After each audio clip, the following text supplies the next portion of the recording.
नमस्कार प्यारे साथियों लेवल 2 संशोधित परिणाम के बाद अब जो आगे की प्रक्रिया होने वाली थी, जो नए अभ्यर्थियों का चयन होने वाला था, वो कहीं ना कहीं ये प्रक्रिया अब उलझती सी जा रही है।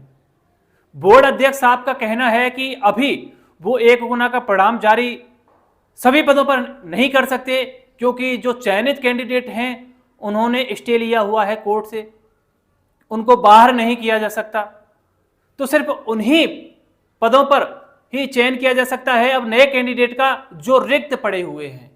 यानी आज की तारीख में जितने भी पद रिक्त हैं उन्हीं पदों पर ही जो है नए अभ्यर्थियों का 1 गुना का परिणाम जारी किया जा सकता है। साथ ही उनका कहना यह भी है कि अगर वो 1 गुना का परिणाम अब जारी करते भी हैं तो बहुत ही कम पदों पर जारी होगा और उससे ये प्रक्रिया फिर आगे और उलझेगी।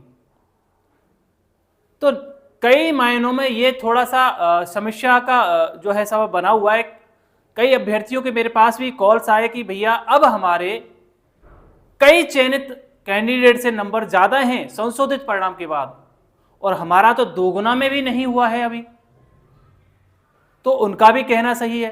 कई सारे कैंडिडेट हैं कि भैया हमारा 2 गुना में तो हो गया है, लेकिन 1 गुना में शायद हमारा नहीं होगा, क्योंकि हमारे तो 1 या 2 या 3 नंबर ही ज्यादा हैं अभी के 2 गुना परिणाम से।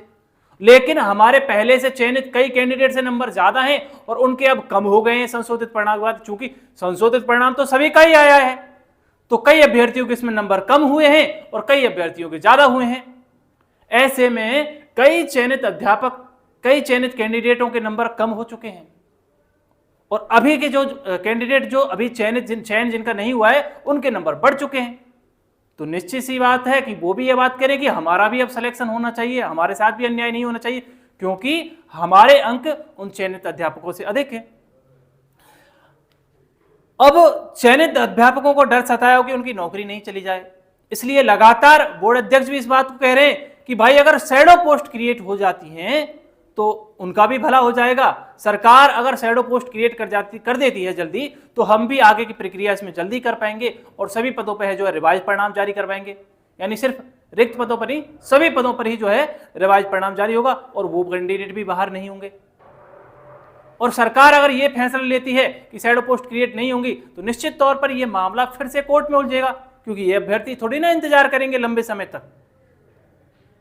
तो कहीं ना कहीं ये प्रक्रिया सी उलझी हुई है। तो मैं आशा करता हूं कि कोई सरकार, बोर्ड ऐसा फैसला जिससे अभ्यर्थियों को कोई भी नुकसान ना हो, इस प्रकार का ही फैसला ले, और जो भी कैंडिडेट जिनका रिवाइज परिणाम के बाद जिनके अंक बढ़े हैं उन सभी कैंडिडेट को नौकरी मिलनी चाहिए, और उनको नौकरी मिलकर ही रहेगी, चाहे वो बोर्ड दे। और बोर्ड अगर नहीं देगा तो ये हर एक कैंडिडेट कोर्ट का दरवाजा फिर से खटखटाना जानता है, निश्चित तौर पर ये कोर्ट जाएगा। इसलिए बोर्ड अध्यक्ष साहब को ही फैसला करते हुए इन सभी जो नवी नवचयनित अध्यापक होंगे जिनका भी अब नौकरी लगने वाली है, सभी को ही जो है राहत प्रदान करते हुए जो है चयन इनका करना चाहिए, क्योंकि इन सबके कैंडिडेट के नंबर बड़े हैं और जिन कैंडिडेट के नंबर पहले से ज्यादा है तो उनको नौकरी मिलनी चाहिए हर हाल में। तो ये कुछ जानकारी थी जो मैं आपसे शेयर करना चाहता था। बाकी की तो कोई भी इंफॉर्मेशन होती है तो मैं अपने टेलीग्राम ग्रुप पे डाल देता हूं, देवेंद्र क्लासेस पे, इसे आप ज्वाइन कर लेना। धन्यवाद।